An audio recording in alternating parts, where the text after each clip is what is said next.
Demostrasi puluhan tenaga honorer di lingkup pemkab Sorong, Papua Barat daya ini digelar di kompleks kantor Bupati Sorong.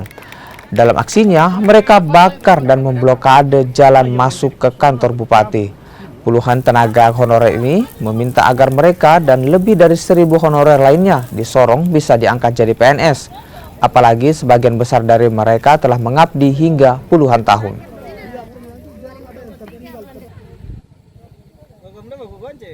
Untuk formasi tahun 2021 kemarin sudah kami dilarang untuk ikut tes, kami menunggu untuk pengangkatan honorer. Sekarang lagi formasi 2024 yang sementara ada mau dibuka. Kami sudah dibuka, kami honorer Kabupaten Sorong sudah sepakat menolak dengan tegas untuk cepat eksekusi kita pengangkatan kita anak-anak honorer Kabupaten Sorong. Kami bisa memberikan kesempatan untuk mereka lakukan tes. Kalau tidak, kantor-kantor ini semua akan palang.